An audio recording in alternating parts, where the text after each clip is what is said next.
lama. Oke, baik. Ini kampus yang akan Anda masuki ya, karena ini juga dicampur dengan digabung dengan sambutan ya. Ini kampus kita, Institut Teknologi dan Bisnis Ahmad Dahlan, kita memberi nama Social Technopreneur University. Ini kita baru 2018 kemudian membuat trajektori bagaimana tahun 2039 sampai 2044 menuju rujukan internasional untuk Social Technopreneur University. Tapi jauh sebelumnya kita sudah hadir, sudah survive itu sejak sudah eksis 1968. Ya, 1968 kemudian berubah bentuk beberapa kali, dan sejak tahun 2018 kita diberikan SK dan langsung diberikan oleh Bapak Presiden Jokowi kepada ITB Ahmad Dahlan dalam rangka perubahan bentuk dari STIE Ahmad Dahlan menjadi Institut Teknologi dan Bisnis Ahmad Dahlan dengan konsentrasi pada bidang bisnis dan teknologi. Dan saya kira dua bidang ini sangat relevan, kontekstual dengan perkembangan saat ini, sehingga kita membuat tagline Social Technopreneur University. Oke, selanjutnya, nah ini visi kita menjadi perguruan tinggi bidang teknologi dan bisnis berbasis Social Technopreneur berdasarkan nilai-nilai Islam berkemajuan yang bereputasi internasional. Nanti saya akan jelaskan apa sih Social Technopreneur itu dan apa itu Islam berkemajuan. Ya, Islam berkemajuan itu Islam yang universal, Islam yang kosmopolit, Islam yang rahmatan lil alamin, Islam yang tidak memberikan sekat-sekat, inklusif, terbuka bagi siapapun, etnis apapun, agama apapun. Jadi itu namanya Islam berkemajuan. Ya, baik ya. Ini kemudian kita membutuhkan di kampus ini, kita berupaya bagaimana melahirkan pemimpin leadership ya, kepemimpinan yang mampu, yang memiliki kemampuan menerjemahkan visi menjadi sebuah kenyataan. Nah, bagaimana mentranslate visi tentang Social Technopreneur University. Nah, Social Technopreneur University itu kalau boleh saya sampaikan, itu sebuah universitas atau sebuah perguruan tinggi yang melahirkan, ya, yang kita upayakan melahirkan profil lulusan yang bertalenta, ya, yang memiliki minat, memiliki kompetensi entrepreneur, jadi entrepreneur, dengan memanfaatkan instrumen teknologi digital dan memiliki jiwa sosial yang autentik. Jadi di sini tidak sekedar teknopreneur, tetapi juga harus memiliki jiwa sosial. Jiwa untuk selalu berkolaborasi, ingin bergaul dengan siapa saja, tidak menutup diri, ya, punya semangat ta'awanu, ya, kolaboratif, ya, tidak sombong, ya, dia ingin bergaul, sangat inklusif. Itu jiwa sosial. Jadi teknopreneur yang memiliki jiwa sosial. Itu ya, itu disebut Social Technopreneur University. Karena banyak teknopreneur tidak memiliki jiwa sosial. Hidup dengan dirinya sendiri, ya, hebat menciptakan startup, tapi tidak memiliki sensitivitas sosial, kepekaan nurani, kepekaan sosial, bagaimana orang miskin, bagaimana mereka yang teraniaya, termarginalkan. Jadi teknopreneur yang memiliki jiwa sosial seperti itu. Nah, apa yang disebut dengan entrepreneur? Entrepreneur ini bukan sekedar pedagang ya. Jadi entrepreneur yang kita ingin kembangkan di kampus kita ini adalah beberapa indikatornya. Bagaimana kita memupuk kepercayaan diri, penuh percaya diri. Jadi adik-adik calon mahasiswa atau yang mahasiswa yang hadir ini, bagaimana memupuk kepercayaan diri kita selama kuliah. Karena kampus itu adalah sebuah laboratorium, ya, laboratorium tempat menempah diri, semacam kawah candra di muka untuk melahirkan kepemimpinan yang entrepreneur, yang punya rasa percaya diri, penuh keyakinan, optimis, ya, tidak pesimis, optimis, selalu optimis, apalagi generasi milenial.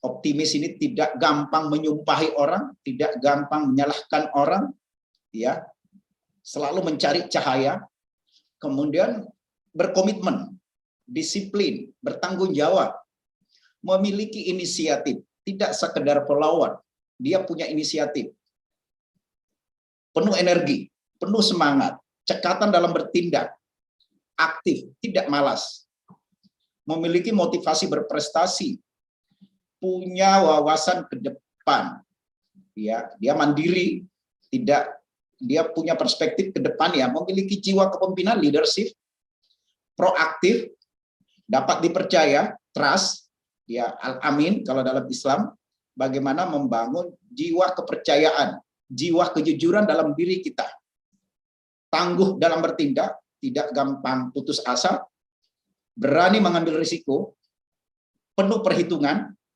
ya, tidak sekedar mukul, ya, tapi penuh perhitungan, tidak sekedar berinovasi tapi penuh perhitungan, menyukai tantangan,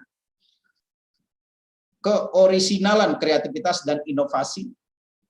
Paling penting adalah memikirkan cara-cara baru. Bagi adik-adik generasi milenial harus memikirkan cara-cara baru. Kalau bisa non mainstream, ya, melakukan sesuatu yang berbeda dari orang tuanya atau generasi-generasi sebelumnya. Itulah yang kita harapkan di kampus kita ini, memiliki jiwa entrepreneur.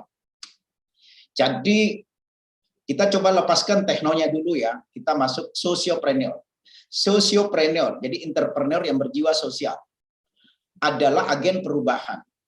Artinya wirausahawan yang dengan tujuan membuat perubahan sosial.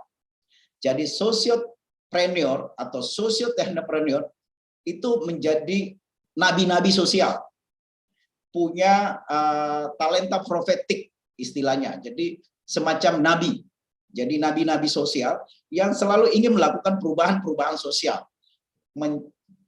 untuk mencari sesuatu yang baru, ya, jadi membuat perubahan sosial di lingkungannya. Jadi kalau misalnya adik-adik nanti di masyarakat ada sesuatu yang sudah ketinggalan zaman, tugas kita sebagai mahasiswa, Anda sebagai mahasiswa nanti itu melakukan perubahan-perubahan sosial di lingkungan.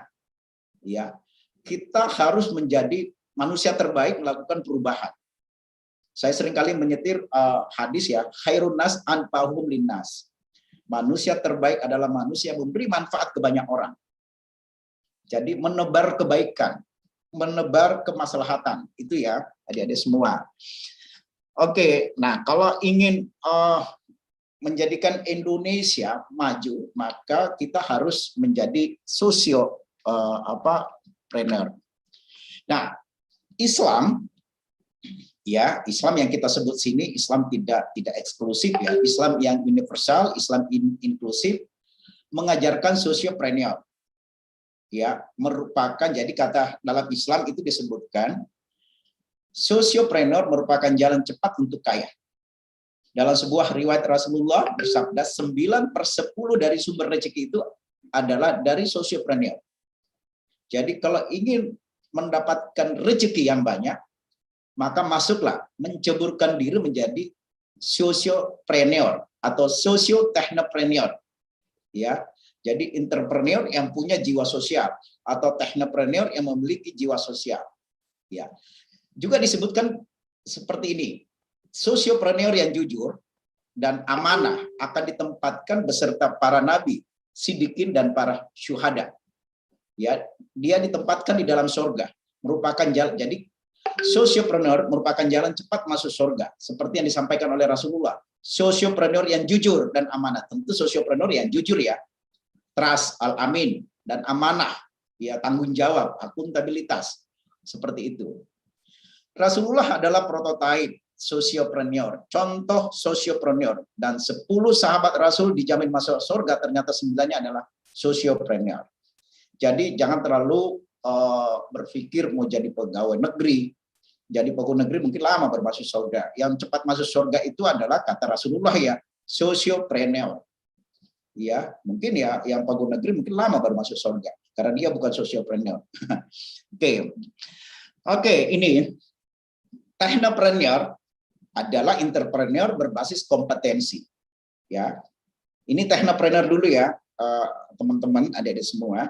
Technopreneur adalah entrepreneur berbasis kompetensi, yakni proses dan pembentukan usaha baru, startup yang melibatkan teknologi sebagai basisnya. Sering muncul praktek sharing ekonomi. Ya, jadi ekonomi berbagi. Sementara sociopreneur adalah entrepreneur berbasis sosial, menjadikan entitas sosial sebagai objek usahanya. Contohnya usaha-usaha filantropis. Apa itu usaha-usaha filantropis? Usaha-usaha kedermawanan sosial, sumbangan-sumbangan sosial, zakat, infak, sedekah, wakaf, dan lain-lain sebagai modal sosial untuk dibisniskan. Bisnis di sini bukan berarti negatif ya. Jadi instrumen-instrumen sosial yang dimiliki dalam, misalnya dalam Islam, zakat, infak, sedekah, itu dikapitalisasi supaya memberikan manfaat yang luar biasa. Zakat, infak, sedekah tidak berhenti hanya urusan Tuhan semata, tapi bagaimana instrumen filantropis ini itu memberikan kemanfaatan bagi masyarakat. Itu maksud saya. Nah, yang disebut kalau digabungkan sociopreneur dan technopreneur, maka saya sebutkan ada 5. Nomor 1, menjadikan entitas sosial sebagai mitra usaha, bukan objek. Jadi teman-teman yang punya menjadi startup nanti, ya, tolong entitas sosial sebagai mitra usaha, bukan objek untuk dieksploitasi. Jadi misalnya kita bermitra dengan tukang ojek, bermitra dengan driver, jangan sampai tukang ojek itu adalah objek eksploitasi dari owner, pemilik technopreneur. Di sisi lain technopreneurnya itu kaya raya, tukang ojeknya miskin luar biasa, hidup subsisten. Itu technopreneur yang tidak punya jiwa sosial.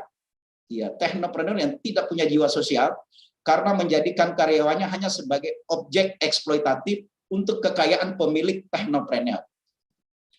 Kemudian yang disebut self-service technopreneur adalah menumbuhkan spirit al-ma'un. Spirit al-ma'un itu spirit advokasi, melakukan membela saudara kita yang miskin, saudara kita yang teraniaya, mengajak mereka bekerja sama, ta'awun, semangat, jadi melakukan semangat humanisasi dan liberasi. Semangat humanisasi itu semangat memanusiakan manusia. Liberasi ini adalah membebaskan manusia dari kemiskinan, itu disebut liberasi. Jadi socio-technopreneur itu spektrumnya luas, tidak sekedar technopreneur. Jadi itu ya arahnya nanti, menjadikan teknologi digital sebagai instrumen melipat gandakan usaha dan kemaslahatan. Melipat gandakan usaha dan kemaslahatan.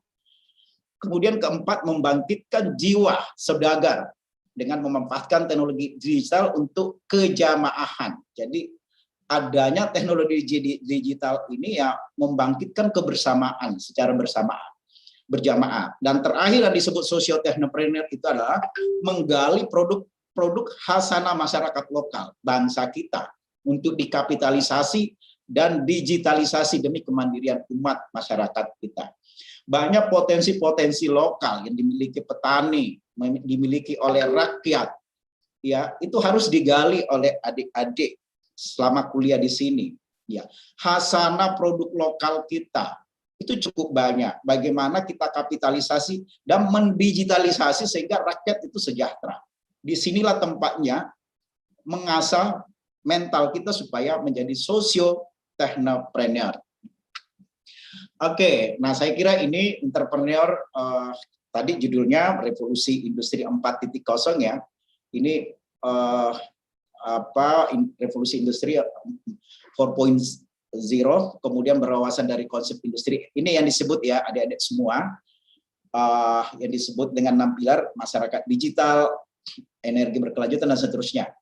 Nah, Society 5.0 ya itu kelanjutan dari revolusi industri 4.0, mulai di Jerman, kemudian Society 5.0 ini diperkenalkan, diintrodusir oleh Jepang menjadi sebuah solusi dari revolusi industri 4.0. Mungkin Jepang melihat ini revolusi industri 4.0 ini akan mengalinasi manusia, akan terjadi dehumanisasi, menjadikan manusia terasing dengan masyarakatnya. Sehingga untuk mengobati itu, maka lahirlah Society 5.0. Artinya bagaimana teknologi itu semakin akrab dengan manusia, memanusiakan manusia, melakukan humanisasi. Bagaimana teknologi itu melakukan liberasi.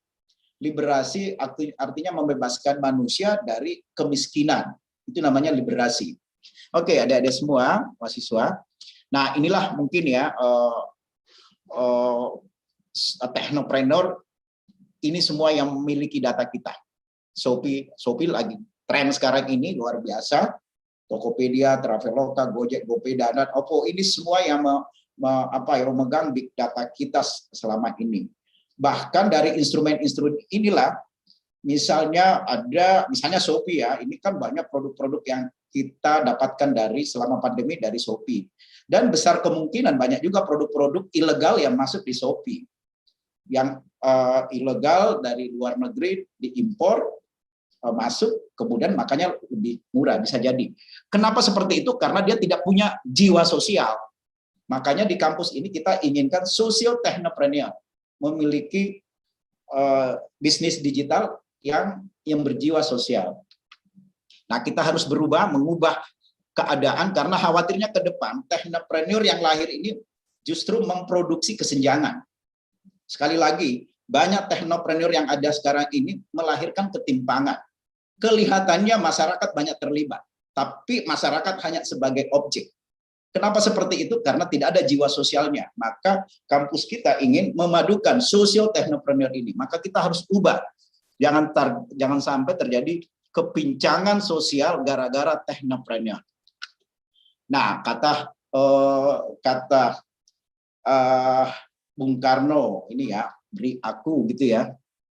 Ini beri aku 10 pemuda, niscaya akan kuguncangkan dunia.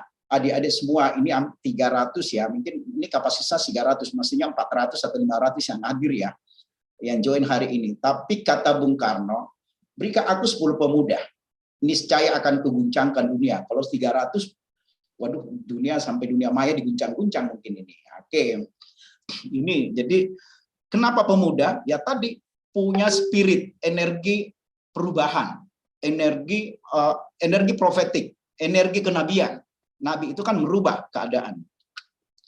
Nah, Anda di sini kan ada di generasi yang tahun 2000-an atau generasi Z.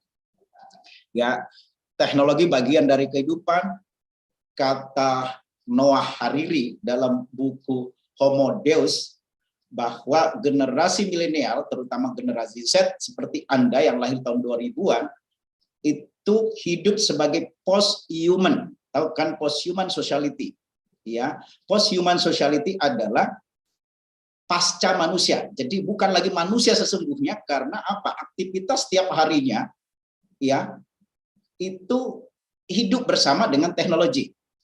Makan smartphone di tangan kanan atau tangan kiri gitulah, sambil nonton.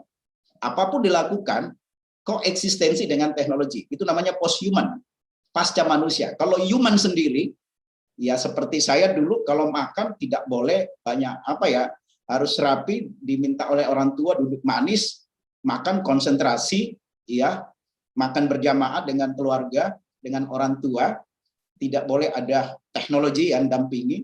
Kalau sekarang sudah berubah, post-human, artinya aktivitas anak muda sekarang ini ya sambil smartphone sambil makan.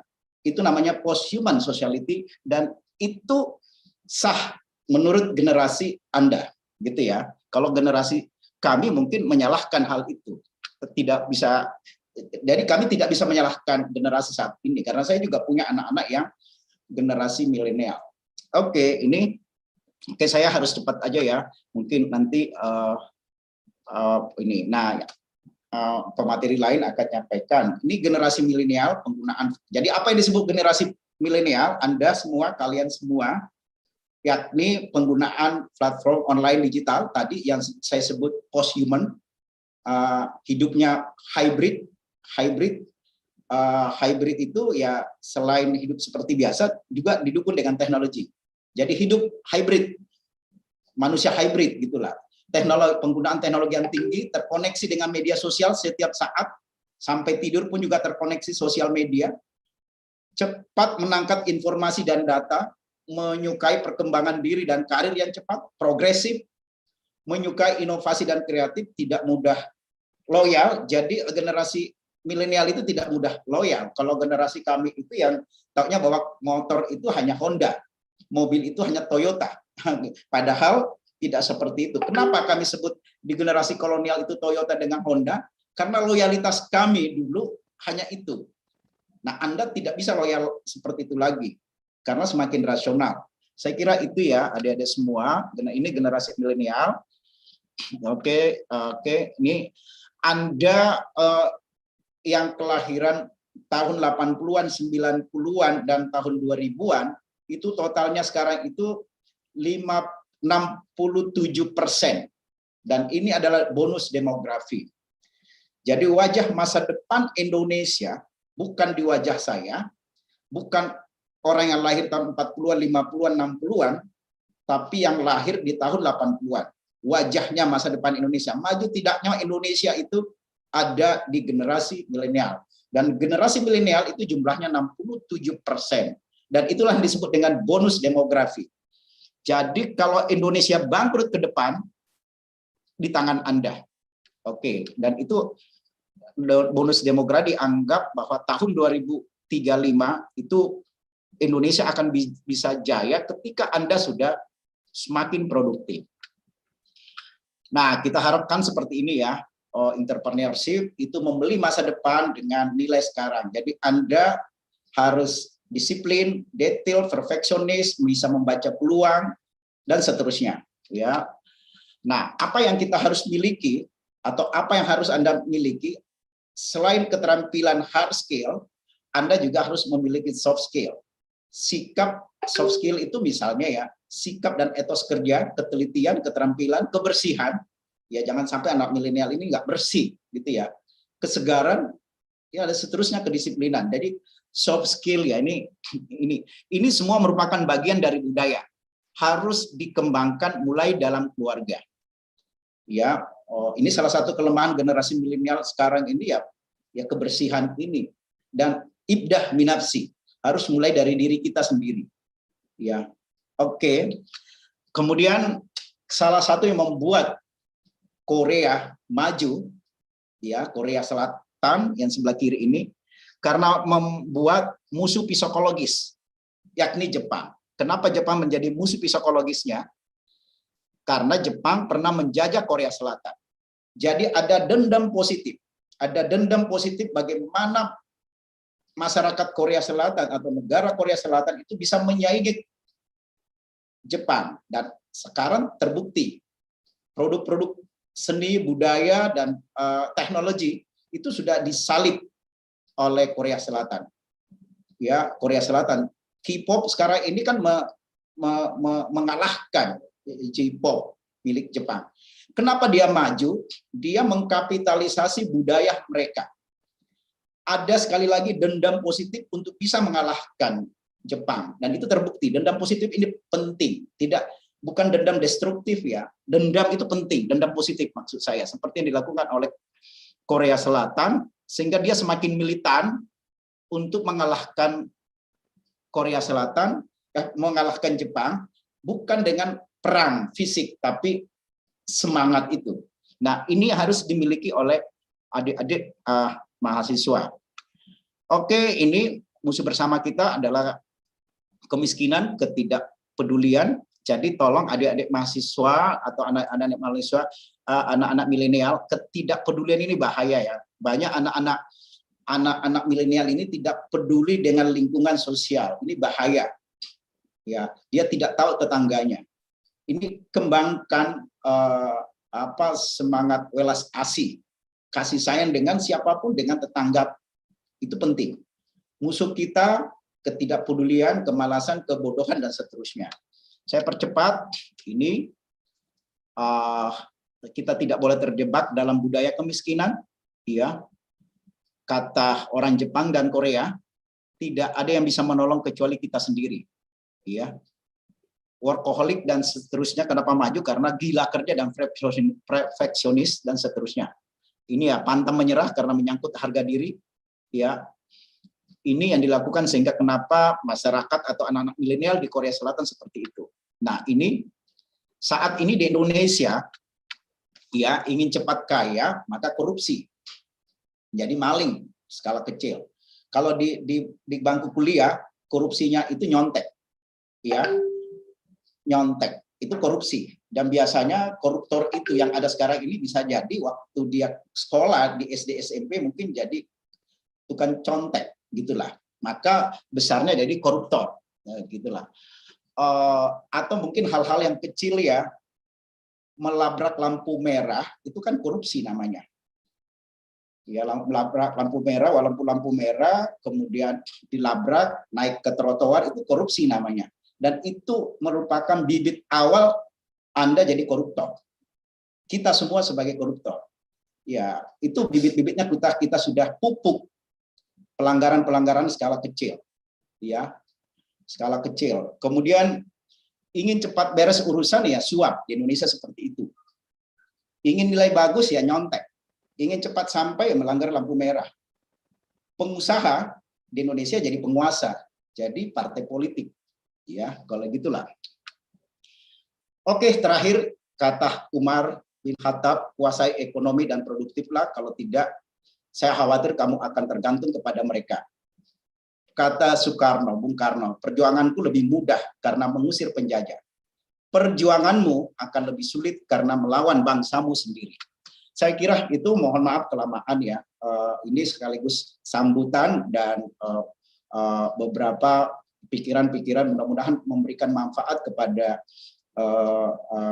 adik-adik calon mahasiswa dan beberapa teman-teman yang hadir pada kesempatan siang hari ini. Demikian, fastabiqul khairat. Wassalamualaikum warahmatullahi wabarakatuh. Waalaikumsalam warahmatullahi wabarakatuh. Terima kasih disampaikan kepada Bapak Rektor atas sambutan dan pemaparan materinya. Acara selanjutnya memasuki acara yang akan terhubung bersama narasumber, sekaligus akan dipandu langsung oleh moderator pada siang hari ini. Sebelum itu, izinkan saya membacakan CV moderator. Nama, Imal Istiqmal. Alamat rumah, Permata Bintaro, Kluster Oriana, nomor 11 Bintaro, Tangerang Selatan, Banten. Pendidikan beliau, Akademi Keuangan dan Perbankan Muhammadiyah Jakarta pada tahun 96, lalu Sekolah Tinggi Ilmu Ekonomi Ahmad Dahlan Jakarta, program studi S1 Manajemen Keuangan Perbankan, Pasca Sarjana Universitas Muhammadiyah Jakarta, Fakultas Ilmu Sosial dan Ilmu Politik, program Otonomi Daerah. Pengalaman organisasi beliau,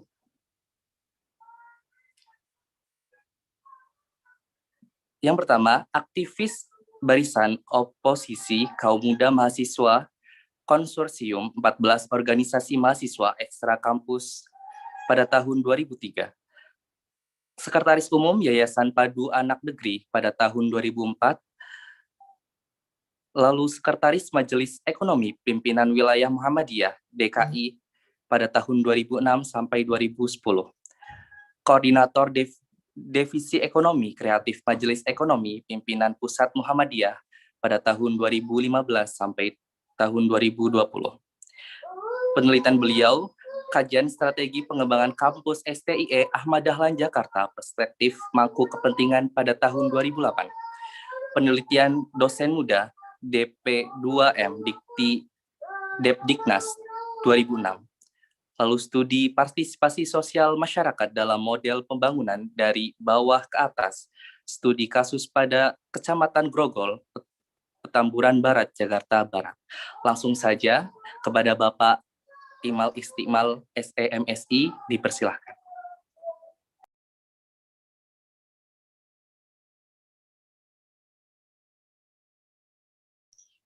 Bapak maaf masih di mute, Pak. Assalamualaikum warahmatullahi wabarakatuh. Terima kasih kepada moderator yang telah memberikan waktunya kepada saya. Alhamdulillah kita pada siang menjelang sore ini bisa dipertemukan di tempat yang mulia ini.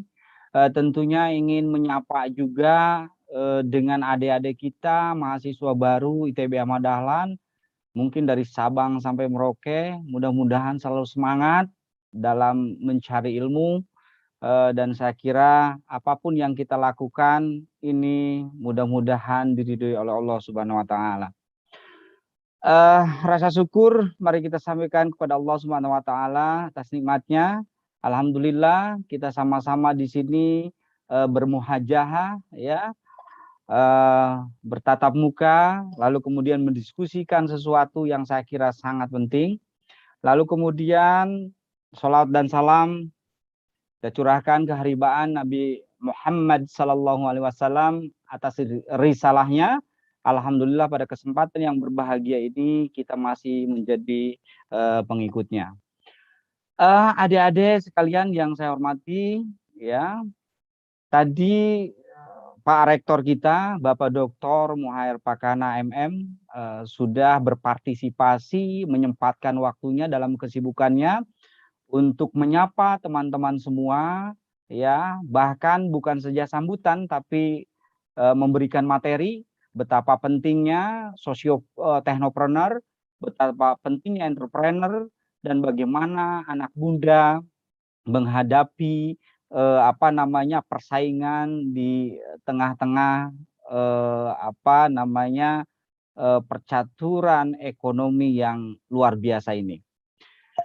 Saya juga ingin menyapa yang saya hormati Bapak Kawendra Lukistian, SEMSN. Selamat datang Bapak di kampus ITB Ahmad Dahlan Jakarta. Assalamualaikum warahmatullahi wabarakatuh. Siang. Maksimal. Saya kira banyak yang tidak asing kalau di dunia kreatif siapa beliau. Ya, beliau juga banyak membina masyarakat anak muda terutama ya, yang hobi lalu kemudian berkecimpung di dunia kreatif, tentunya entrepreneur gitu. Dan hari ini sudah sama-sama dengan kita. Mudah-mudahan justru nanti setelah ini pun masih ada waktunya untuk selalu membersamai kita, sehingga ada sinergitas terutama pada perhatian beliau tentang kreatif entrepreneur ya. Saya bacakan sedikit saja karena terlalu panjang ini pengalaman dan peran sertanya dalam masyarakat, lalu dunia kampus dan lain-lain ya. Nama lengkapnya Bapak Kawendra Lukistian, SEMSN. Panggilannya Abang Anda KW. Bang KW. Ini janganlah yang Kawendra aja, Abang Anda Kawendra ya. KW, aduh, gitu kan. Kemudian S1-nya Ekonomi Manajemen Universitas Pancasila, S2-nya Seni Pertunjukan Total nih. Institut Seni dan Budaya Indonesia, ISBI. Ini luar biasa gitu kan. Jadi ada kolaborasi antara keilmuan ekonomi dengan seninya. Jadi kalau apapun ya yang kita kerjakan itu sudah masuk pada tataran seni, insya Allah enjoy untuk melakukannya. Kalau pewirausaha rugi, ya enjoy juga kalau sudah disertai dengan seni.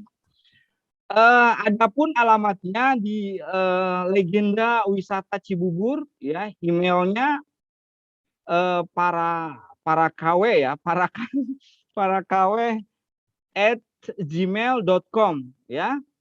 Facebooknya juga ada Kawendra, lalu kemudian tweetnya juga @Kawendra_L, kemudian Instagram juga Kawendra. Saya kira kalau code-nya sudah Kawendra pasti akan nongol ya. Lalu kemudian saya kira banyak sekali dia ada di HIPMI juga, HIPMI Jaya ini. Kemudian yang paling penting mungkin ini yang harus kita garis bawahi, ternyata beliau ini adalah juru bicara Bapak Sandiaga Uno. Ya nanti Pak Sandiaganya harus bisa ditarik nih Kang. Soalnya ini saya kira responnya luar biasa. Kita agak kewalahan dengan permintaan untuk pertemuan atau majelis hari ini. Baik,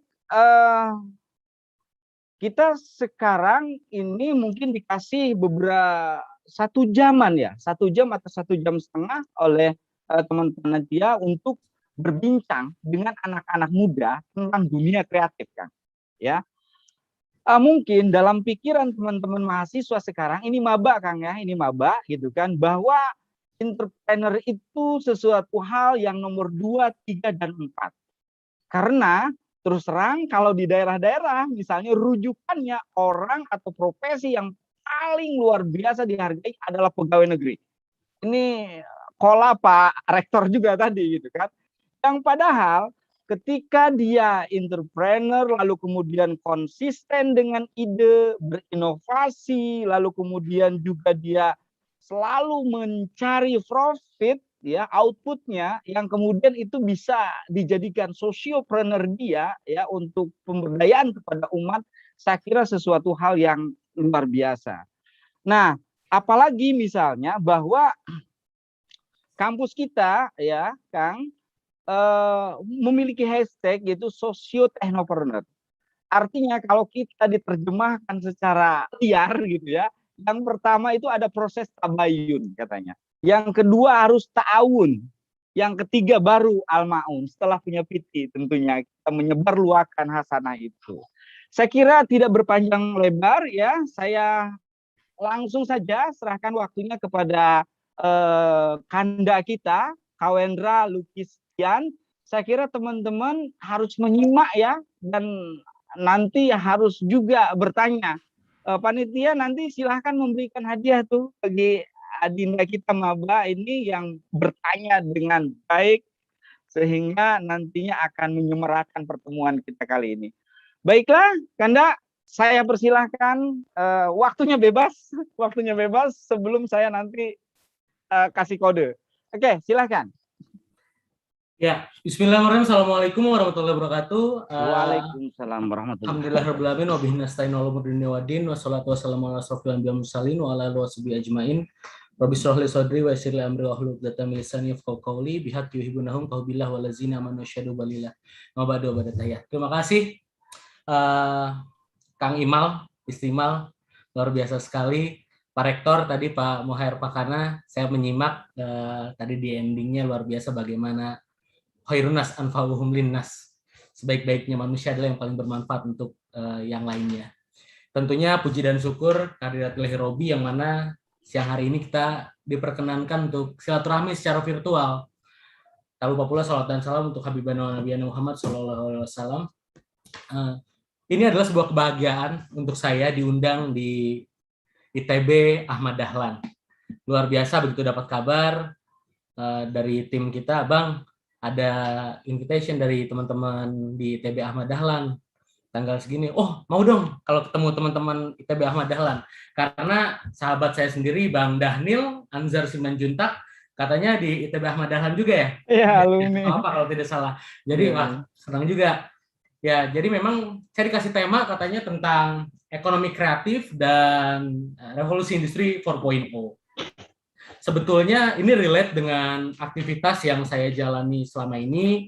Saya hari ini sengaja tidak menyiapkan slide. Kenapa? Karena ketika berbicara kreativitas itu kalau harus agak leluasa. Nah, ini kan ketemu adik-adik yang semangatnya luar biasa, maba ITB Ahmad Dahlan. Jadi saya pengen banget ngajak adik-adik semuanya, kawan-kawan semuanya, mahasiswa baru Ahmad Dahlan, ITB Ahmad Dahlan, itu kita sama-sama berkreasi dalam berpikir, tidak terlalu lama. Nanti saya pengen juga banyak tanya jawab, lebih enak ngobrol. Nah, jadi begini, secara prinsip ketika berbicara ekonomi kreatif, itu apa sih? Bentuknya seperti apa ekonomi kreatif? Ekonomi yang modelnya gimana? Nah, kalau kita maknai secara lebih detail, kalau secara harfiah oke lah, ekonomi yang berangkatnya katakanlah berbagai dari informasi, dipadukan dengan ide dan gagasan segala macam. Tapi kalau buat saya sederhana adalah ekonomi kreatif itu adalah ekonomi yang bermodalkan utama adalah gagasan. Ya, jadi modal utamanya adalah gagasan. Nah, dan ekonomi kreatif adalah ekonomi yang memperjuangkan nilai tambah. Nah, kenapa bisa seperti itu? Karena memang betul ekonomi kreatif ini berangkatnya adalah dari gagasan, dari hayalan kadang-kadang. Banyak teman-teman pelaku ekonomi kreatif sendiri yang mungkin mereka awalnya berkarya tanpa ada orientasi apapun itu. Mereka berkarya sesuai katakanlah misalnya mereka yang kan ada 17 subsektor di ekonomi kreatif ini dari mulai makanan, fashion, kriya, musik, film, arsitek, riset dan sebagainya macamnya. Itu berangkatnya mungkin dari mereka berhayal lalu mereka coba create, ternyata ada nilai ekonominya di sana. Gitu. Nah, jadi memang ini adalah sebuah pergerakan ekonomi yang bisa mendorong dan mengoptimalkan gagasan kita terangsang untuk terus berpikir dan berkreasi. Makanya saya sangat menikmati ketika saya berada di zona ekonomi kreatif. Kenapa? Karena setiap hari itu dihadapkan dengan tantangan. Setiap hari itu kita tidak terbatas. Berbicara katakanlah kalau misalnya kita ya ekonomi yang konvensional 1 tambah 1, 2. 2 tambah 2, 4. Kalau ekonomi kreatif 1 tambah 1 kita bisa hasilkan jadi 8 gitu. Bisa hasilkan jadi 8 dengan komponen-komponen lainnya gitu. Jadi ada perhitungan-perhitungan tersendiri yang memang menjadi indikator nilai tambah dari ekonomi kreatif itu. Berkaitan dengan tadi yang disampaikan oleh Mas Imal, saya sebagai juru bicara Bank Sandiaga Uno, ya karena beliau adalah memang mentor saya dalam usaha ataupun di berbagai organisasi. Kita mendirikan yang namanya Gcraft, Gerakan Ekonomi Kreatif Nasional. Saat ini sudah ada di 26 provinsi seluruh Indonesia. Beliau adalah ketua dewan pembinanya dan saya diamanai sebagai ketua umumnya. Wakil ketua umumnya ada Prilly Latukonsina, ada Tika Titu dan lain-lain sebagainya macamnya. Ada Fauji Baadila juga, salah satu ketua di Gcraft. Jadi ini adalah spirit baru Gcraft ini yang memang mengakomodir menjadi wadah gerbong besar untuk para pelaku ekonomi kreatif di 17 subsektor. Kemarin kita baru melantik Gcraft di Maluku Utara dan cabang-cabangnya. Jadi ketika berbicara ekonomi kreatif, balik lagi adalah pertama yang harus digarisbawahi gagasan. Oke? Gagasan. Lalu kemudian apa lagi? Gagasan berkaitan dengan tantangan. Nah, gagasan bertemu dengan tantangan, akhirnya kita tidak mau menambahkan gagasan-gagasan baru yang akhirnya menjadi inovasi. Gitu. Jadi memang ini bukan bentuk yang baku, tapi akan bertemu sendiri ketika teman-teman menjalaninya. Apalagi di sini teman-teman muda. Saya senang kalau misalnya ketemu dengan teman-teman muda. Kenapa? Karena kita ini punya kemewahan, teman-teman.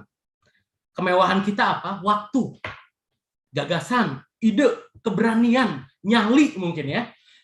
Ketika mungkin generasi sebelum kita tidak berani berbicara lantang untuk menyampaikan ide, kita jangan sampai malu untuk menyampaikan gagasan. Dan karena anak muda ini spesial gitu kan. Kalau nggak spesial, nggak mungkin Allah itu kan menukilkan di dalam Al-Quran bagaimana kisah pemuda yang beriman, 7 pemuda yang beriman yang diselamatkan oleh Allah di dalam gua, ditidurkan 309 tahun yang kita sebut dengan Ashabul Kahfi. Itu kenapa? Karena mereka memiliki keyakinan yang luar biasa. Akhirnya mereka diselamatkan oleh Allah karena mereka spesial, anak muda spesial. Jadi harus berbangga kita sebagai anak muda. Lalu ketika berbicara gagasan, ekonomi kreatif ini tidak lepas dari teknologi. Tadi yang Pak Rektor sampaikan sudah luar biasa, socio-technopreneur. Itu penggabungan dari 3 dimensi yang sangat luar biasa menurut saya. Sosionya sendiri ketika berbicara sosiopreneur saja, 2 komponen dimensi ini, sosiopreneur saja, ini sudah menjadi hal yang istimewa. Kenapa? Karena entrepreneur yang berbasis tidak bisnis ansih. Oke? Melainkan bisnis yang orientasinya adalah kebermanfaatan. Apalagi dipadukan dengan sosio, ditambah dimensi lainnya tekno, tambah preneur. Tekno ini artinya bagaimana kita mendistribusikan sebesar-besarnya manfaat melalui kegiatan usaha kita dengan seefisien mungkin, dengan teknologi setaktis mungkin. Artinya kan mempersingkat semua proses-proses yang ada.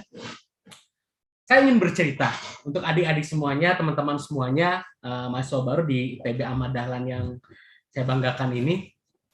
Saya berangkat menjadi seorang entrepreneur itu tahun 2007 lalu, saat mengikuti seminar wirausaha. Saya menjadi peserta pastinya. Pembicaranya menyampaikan bagaimana konsep entrepreneur, bagaimana dia bisa menginginkan target income-nya sebulan berapa, bagaimana dia bisa menargetkan, dia bisa merekrut berapa banyak karyawan, berapa banyak memperkerjakan masyarakat, berapa banyak membuka lapangan kerja untuk masyarakat seluas-luasnya. Saya tertarik di sana. Jadi ini berangkatnya saya menjadi entrepreneur adalah karena inspirasi ya. Akhirnya saya memberanikan diri yang tadinya awalnya saya begitu lulus kuliah pengennya langsung kerja dan sebagainya macamnya. Alhamdulillah sampai saat ini ijazah S1 saya belum pernah terpakai untuk melamar pekerjaan.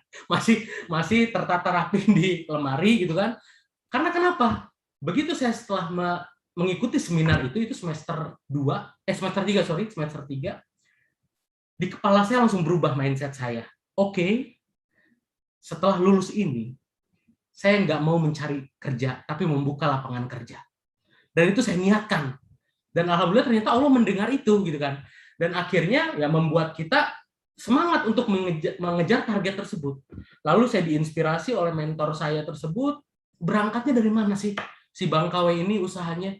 Saya berangkat usaha dari bikin lagu. Jadi 2007 lalu saya pernah menciptakan lagu yang dinyanyikan oleh Afgan. Padamu ku bersujud. Kalau teman-teman bisa nanti cari silakan Padamu ku bersujud. Dari situ saya dapat royalti. Akhirnya saya membuka usaha, bikin kafe, bikin distro, bikin studio musik. Nah, yang kafenya karena waktu itu semester 3 dapat rezeki dari royalti yang lumayan besar. Kaget dong. Mahasiswa kaget nih masuk semester 3 nih. Kita punya rezeki agak banyak gitu kan dari royalti. Mau ngapain nih ya kan? Nah, akhirnya saya bikin kafe. Alhamdulillah kafenya dalam 9 bulan digusur. Oke. Terus saya bikin distro, saya bikin clothing line gitu. Saya cetak pertama sekitar 300 piece t-shirt dengan berbagai desain. Alhamdulillah selama 6 bulan clothing itu berjalan hanya laku 3. Dan yang satu lagi studio musik, alhamdulillah hingga sekarang bertahan. Bahkan kita ada beberapa tempat untuk memproduksi musik. Yang bisa diambil apa? Ternyata kata kiai saya di kampung sana, usaha itu seperti antena TV. Saat itu kan belum ada digital ya. Jadi saat arahnya tepat, maka gambarnya akan jelas. Oke? Tapi saat arahnya tidak tepat, maka akan rumek tuh ya kan, berantakan gambarnya tuh. Nah, jadi usaha itu seperti itu. Ternyata ketika saya membuka A, B, dan C, ketika ada ya kendala digusur, hanya laku sekian, akhirnya saya hibahkan t-shirtnya. Saya bersyukur justru. Kenapa? Di sana pembelajaran yang secara tidak langsung Allah berikan kepada saya bahwa kamu itu harus merencanakan sebaik-baiknya bisnis itu. Walaupun rumus terbaik bisnis adalah lakukan. Tapi harus ada perencanaan yang matang di kepala. Nah, akhirnya dari sana ya udah kita akhirnya fokus di dunia kreatif, lalu membuka ber-PH, production house, terus record label, manajemen artis dan sebagainya macamnya. Kemudian akhirnya bisa merekrut karyawan, buka cabang sebagai macam. Akhirnya dan ternyata yang ingin saya beritahukan bahwa mentor usaha saya itu hanya satu kalimat yang betul-betul mengena di saya. Bro, kalau usaha itu harus mulai dari yang lu sukai. Harus mulai dari yang lu senengi gitu. Oke? Dan ternyata hobi saya bikin lagu, saya berangkat dari situ dan alhamdulillah rezekinya ada di situ. Nah, jadi saya ingin mengatakan kepada teman-teman semuanya, mahasiswa baru ITB Ahmad Dahlan Jakarta, bahwa apapun yang menjadi gagasan kita untuk memulai usaha atau masuk ke industri apapun itu, sertailah dengan passion kita. Jangan hanya karena ikut-ikutan. Karena usaha itu 1, 2, 3 tahun rata-rata kita struggle sekali. Tidak mudah. Siapa bilang usaha itu gampang gitu kan? gampang menelurkan idenya, tapi menjaga spiritnya ini yang harus kita pertahankan. Jadi di tengah-tengah katakanlah 1 tahun pertama, waduh repot nih, ternyata harus biaya keluar besar, sementara pemasukan belum ada, itu kan tantangan. Akhirnya kita berpikir lagi gimana untuk memenuhi kebutuhan kantor dan lain sebagainya macamnya. Itu tantangan-tantangan seperti itu yang akhirnya membuat kita kuat. Dan di tengah pandemi seperti ini sebetulnya momentum. Kenapa? Karena bagi saya, kalaupun katakanlah ada orang lain yang mengatakan bahwa pandemi ini musibah, sebagai macam silakan, tapi bagi saya pandemi ini guru besar, dalam tanda kutip. Guru besar apa? Guru besar kita bertransformasi. Guru besar kita untuk mengoptimalkan gagasan kita. Guru besar kita untuk bisa kita berpikir jauh lebih ke depan. Dan saya di selama pandemi ini memiliki konsep yang namanya bank ide atau bank gagasan. Kita tabung nih gagasan kita nih sebanyak-banyaknya, jadi begitu katakanlah kurvanya turun, PPKM diperkendor gitu kan, diperingan segala macam, kita bisa lari dengan gagasan-gagasan baru. Jadi manfaatkan justru ini adalah konsep untuk kita jauh lebih berpikir bagaimana nih ke depannya kita berkreasi apa lagi, dan akhirnya tertantang, kemudian kita bisa mengoptimalkan target-target tertentu dengan bank ide ini. Nah, saya hanya ingin berpesan pada teman-teman semuanya bahwa ketika masuk ke industri kreatif ataupun ke dunia ekonomi kreatif, yang pertama harus dikedepankan adalah seperti kami di Gcraft itu adalah prinsipnya adalah prinsip 3B. Pertama adalah bersinergi, berdaya. Oke. Jadi berdaya itu berangkat dari mana? Dari kemampuan kita sendiri. Kita punya kemampuan yang belum kita optimalkan, sekarang kita banyak work from home, kita optimalkan, kita tulis coret-coret gagasan, itu adalah berdaya untuk diri kita sendiri. Kemudian bersinergi, B yang kedua. Bersinergi, dengan bersinergi ini, kan berjamaah ya, kolaborasi gitu kan. Artinya di gagasan-gagasan kita jauh lebih tajam nantinya, dampaknya jauh lebih besar, tidak hanya untuk diri kita sendiri. Lalu yang ketiga adalah berjuang. Jadi berdaya, bersinergi, dan berjuang. Berjuang apa? Untuk mengoptimalkan gagasan kita supaya dampaknya memberi manfaat bukan hanya untuk diri kita sendiri. Lalu saya tambahkan lagi konsep 4L. Di ekonomi kreatif ini adalah hal yang luar biasa. Kenapa? Karena kita memiliki 17.000 pulau, ada yang menyebut 600 sampai 1.000 lebih bahasa Indonesia punya, dan itu bisa menjadi sumber-sumber konten kreatif yang tidak ada habisnya. Kenapa saya mengatakan seperti ini? Indonesia, teman-teman mungkin yang sebelum generasi muda, itu mungkin berpikirnya hanya ekonomi ekstraktif.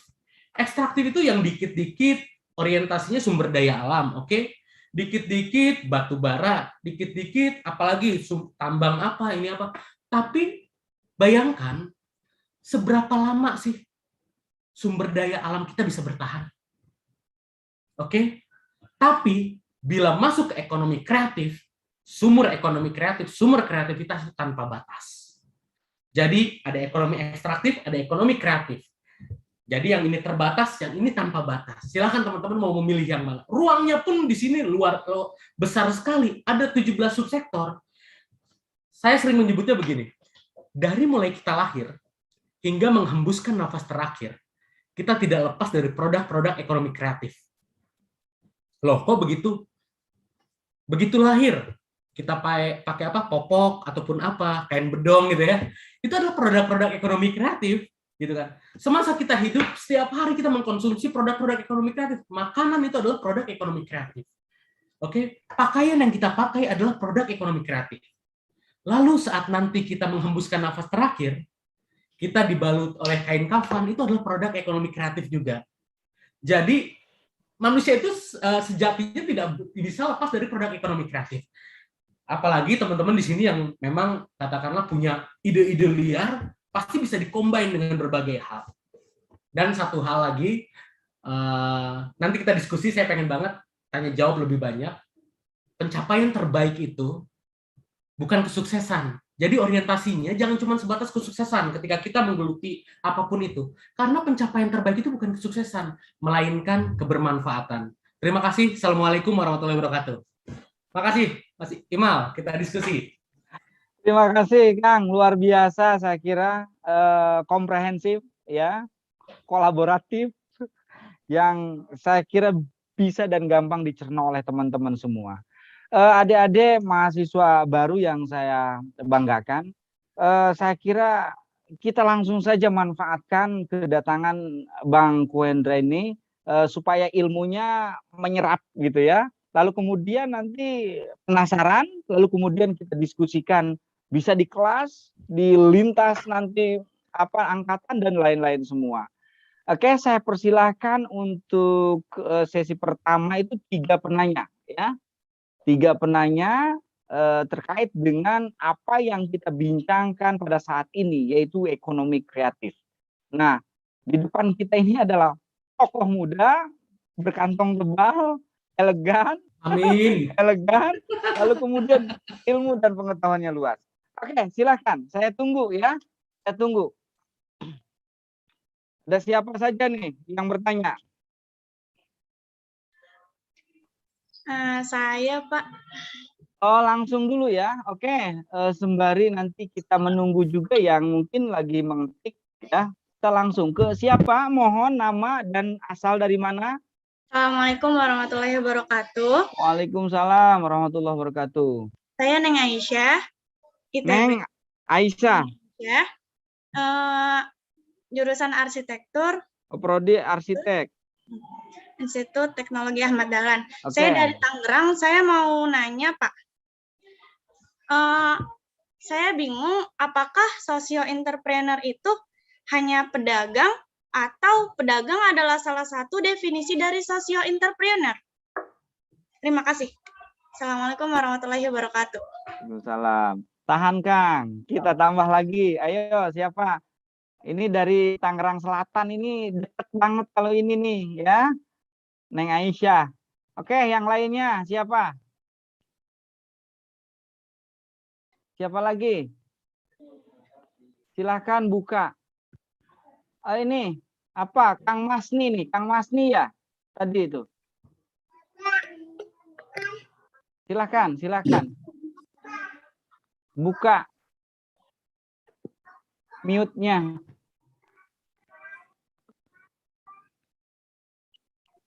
Oke, siapa lagi tadi? Masni. Saya lihat tadi Masni ya.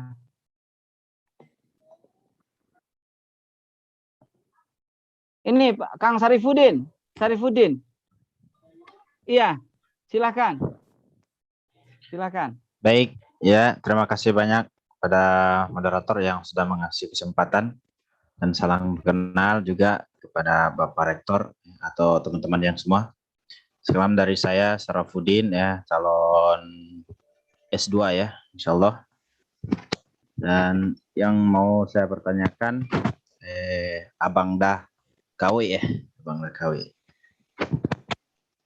Kadang kita mau buka usaha itu, kita ini sudah punya modal ini ya, dan kita sudah ada iming-iming usaha yang kita rasa kita mampu atau kita bisa ambil.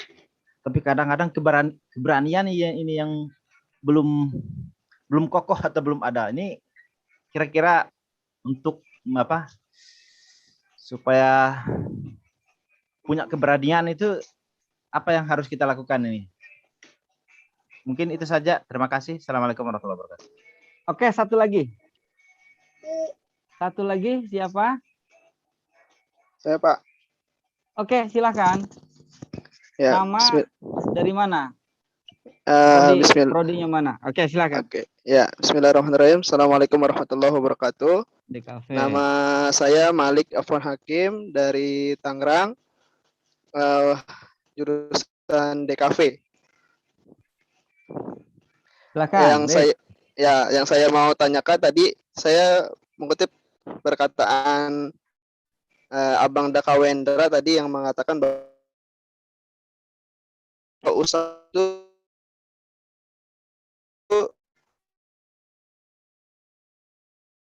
Halo. Halo. Malik. Jaringannya Malik.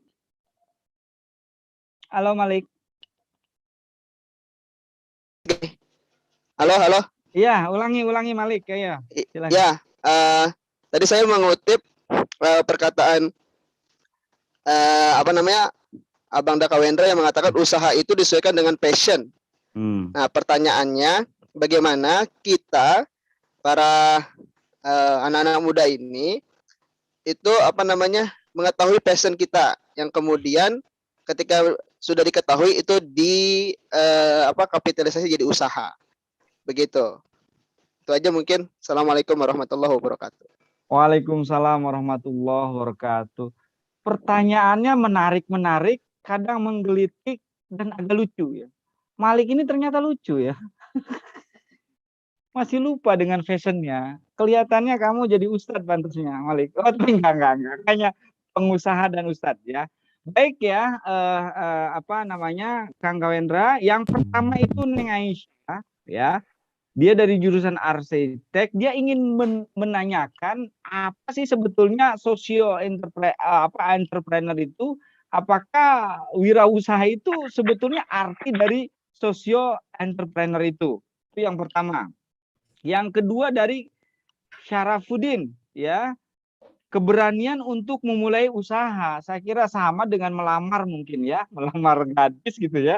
Jadi kiat-kiatnya untuk berani kayak gimana gitu kan. Ini kiat-kiat untuk berani usaha nih Kang. Ya. Nah yang terakhir dari Malik nih ya di kafe, bagaimana cara mengetahui passion? Ngaca lah kayak. Ngaca nanti Malik ya setelah ini, tapi nanti akan dijelaskan oleh Abang Kawendra, mudah-mudahan semakin jelas lagi. Silakan Bang Kawendra. Ya, terima kasih kepada Mbak Aisyah, Mas Syarafuddin dan Mas Malik, barusan sudah bertanya luar biasa. Nah, jadi pertama nih, yang dari Aisyah nih, bagi sosiopreneur itu pedagang atau bukan sih gitu. Nah, sebetulnya ketika berangkat kita dengan kata sosiopreneur, tadi sudah saya sampaikan ada dua dimensi, sosio dan preneur. Entrepreneur sendiri ini adalah bukan sebatas profesi, tapi mindset. Oke, bagaimana kita bisa mengoptimalkan kemampuan kita untuk mendapatkan add value, mendapatkan value dan add value, mendapatkan income dan tambahan income. Oke, nah yang kedua sosio tadi berangkatnya adalah dari kepedulian. Oke, berangkatnya dari permasalahan yang ada di sekitar. Apapun jenis bisnisnya, oke. Apapun katakanlah dia mau pedagang ini, pedagang itu, selama dia berangkatnya adalah karena permasalahan yang ada di sekitar dan bantu untuk mencarikan solusinya, maka dia bisa dikatakan sosiopreneur. Karena kenapa? Kalau misalnya kita sebut sosiopreneur itu misalnya katakanlah di tengah perpaduannya nih, sosiopreneur itu antara entrepreneur dengan sosio yang betul-betul sosial total ya. Kalau yang betul-betul hanya kirinya nih, ibaratnya katakanlah kurva kirinya nih, itu adalah seperti misalnya yayasan, lembaga sosial, dan sebagainya macam. Tapi bergeser sedikit ke tengah, dia orientasinya bukan hanya sebatas income, tapi bagaimana dari usaha yang dia telurkan, usaha yang dia lahirkan, dia hadirkan, dia bisa memberikan solusi. Contoh sederhana, Mas Menteri Pendidikan dan Kebudayaan kita, Nadiem, Bro Nadiem Makarim, beliau hadir dengan solusi. Oke, solusinya gimana? Ketika menyadari di daerah asalnya, Indonesia gitu, dari negara asalnya kan mencetuskan ide itu kan ketika sedang berkuliah di luar. Ketika dia mengetahui bahwa di Indonesia ini salah satu permasalahannya adalah kemacetan dan keterbatasan transportasi ini itu, maka dia hadir dengan solusi. Oke, tidak bisnis ansih, tapi dia bisa menggerakkan banyak akhirnya orang-orang yang tadinya kehilangan lapangan pekerjaan, bingung, ada peluang-peluang pintu nafkah, pintu rezeki melalui startup yang kemudian sekarang menjadi unicorn dan perusahaan besar. Gojek yang kita sebut saja Gojek, itu akhirnya bisa memberikan manfaat dan bukan hanya sebatas keuntungan, tapi solusi untuk masyarakat. Lalu kemudian pembicara selanjutnya, yang e-flyernya kita sudah sama ketahui, Bro Al-Fatih Timur. Dengan kita bisanya, bagaimana beliau memikirkan gagasan sejak awal bahwa oke, ini Indonesia ini kalau saling bantu-membantu sebetulnya menjadi kekuatan tersendiri, akhirnya hadir kita bisa. Nah, banyak contoh-contoh lainnya. Jadi apapun itu selama orientasinya tidak hanya bisnis ansih, tapi ada kepeduliannya, solusinya itu kita sebut sociopreneur. Kemudian Bro Sarafuddin tadi, keberanian memulai usaha. Betul kata Mas Imal tadi, bagaimana kita keberanian kita menyatakan cinta, gitu kan? Pasti kita mikirin dulu nih, begadang dulu kan ya, katakanlah kita besok mau menyatakan cinta nih ke kekasih kita gitu kan, ke calon istri kita atau mau melamar ya kan, malamnya begadang, latihan dulu, wah nanti ngomong gini-gini. Begitupun dengan usaha. Tapi yang harus menjadi modal utama mendorong keberanian kita adalah orientasinya. Kenapa saya katakan orientasinya?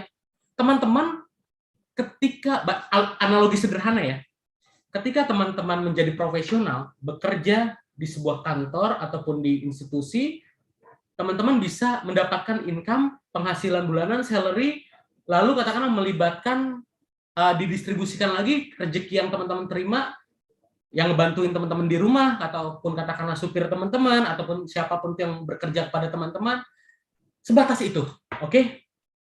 Tapi ketika teman-teman menjadi seorang pengusaha, mau sebesar apa targetnya, tentunya akan seiring dengan bertambahnya lapangan kerja. Semakin besar targetnya, lapangan kerjanya harus disesuaikan juga. Jadi kebermanfaatan lagi nih di sini nih. Jadi orientasi gini, oke, kalau saya bekerja bisa memberikan rezeki untuk 5-10 orang, tapi kalau saya menjadi pengusaha, dalam 1 bulan kita bisa mendistribusikan manfaat kita setidaknya untuk 50 orang. Jadi lihat impact-nya seperti apa. Kalau saya selalu mendorong teman-teman yang mau usaha, jangan sebatas targetnya keuntungan, tapi impact-nya, manfaatnya seperti apa. Jadi itu insya Allah akan menambah keberanian kita untuk memulai usaha. Usaha apapun itu. Teman-teman bisa menargetkan keuntungan teman-teman berapa banyak. Dengan strategi-strategi tertentu tentunya ya. Lalu teman-teman bisa menargetkan ingin merekrut berapa banyak. Gitu. Jadi itu yang menjadi pendorong semangat saya, akhirnya saya memutuskan berwirausaha. Yang ketiga dari Bro Malik tadi, bagaimana kita mengetahui passion kita? Sederhana begini, kalau ada yang bertanya, gimana sih kita pengen tahu passion kita? Sebetulnya passion itu yang kita lakukan tanpa harus berpikir banyak. Dan kita senang melakukannya. Katakanlah kita punya di hadapan kita ada pekerjaan A, pekerjaan B, pekerjaan C. Paling happy ngerjain yang mana? Gitu. Nah, katakanlah yang A kah, yang B kah, atau yang C kah? Nah, kalau ternyata yang A, happy-nya hanya 70%, yang B 60%, yang C ternyata 90%. Ternyata yang paling menjadi passion teman-teman adalah yang C. Sekalipun yang A ataupun yang B juga passion teman-teman. Tapi kan lihat lagi, ternyata paling happy ngerjain yang C nih. Gitu. Kan sesuatu yang dikerjakan secara happy, secara bahagia, hasilnya juga akan diterima secara bahagia juga.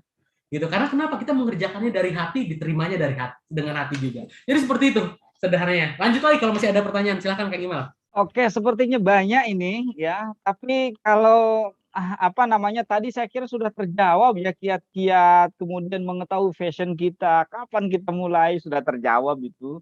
Cuma yang meragukan ini mau kagak itu Kang Safrudinnya itu. Oke nih ya Kang Wendra nih, ada yang menarik lagi nih pertanyaan nih langsung nih dari Ahmad Ardanil ya. Bagaimana cara mengolah ide kreatif ya agar tepat sasaran? Wah, tepat sasaran ya. Dan cara agar tidak gampang mundur katanya. Ya, karena bad mood. Berarti ini pelaku sebetulnya ini Kang. Pelaku cuma gagal maning ini. Kayaknya harus dikasih pencerahan. Silakan simak ya Ahmad Ardanil. Silakan Kang. Mas Ardanil, terima kasih. Bagaimana mengoptimalkan ide kreatif kita supaya tetap tepat sasaran dan gak gampang bad mood. Kalau saya pengen cerita pengalaman saya aja deh, nggak mau pengalaman orang lain. Ketika saya berproses kreatif, itu target kita harus beda. Kenapa harus beda? Karena ketika kita mencari hingga titik perbedaan dengan konsep-konsep orang, di sana kita akan terpacu untuk mengoptimalkan gagasan kita. Ide kreatif kita akan terus terbangun.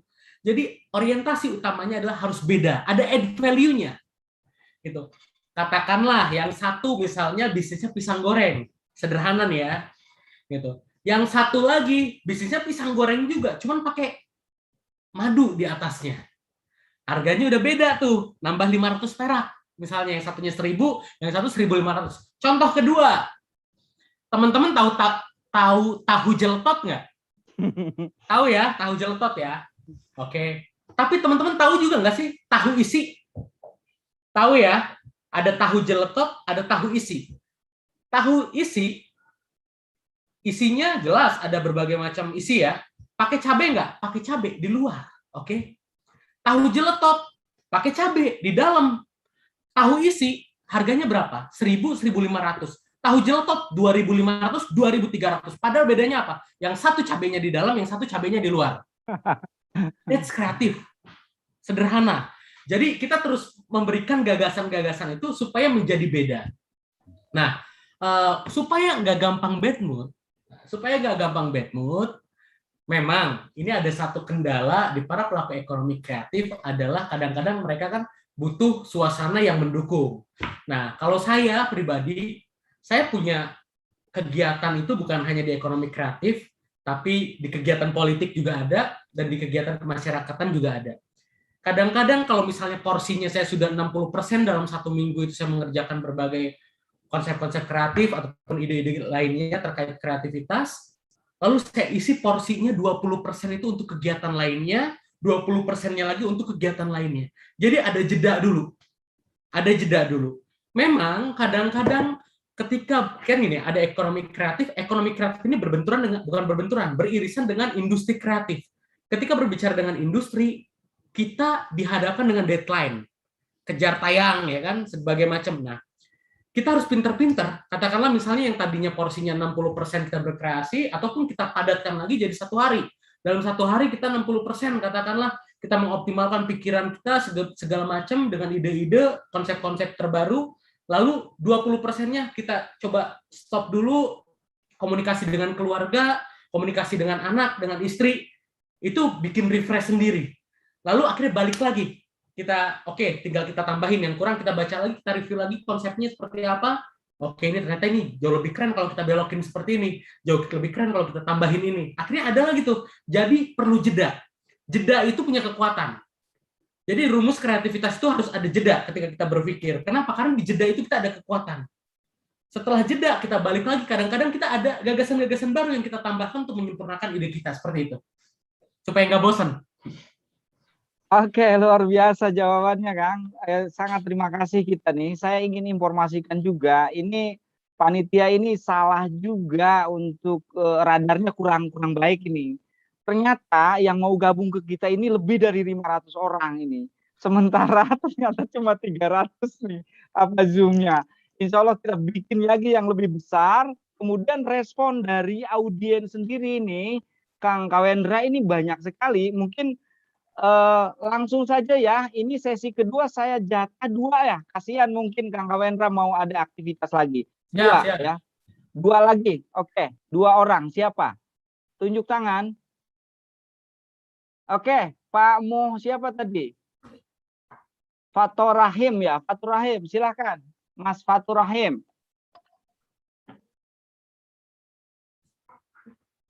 Saya itunya, ya.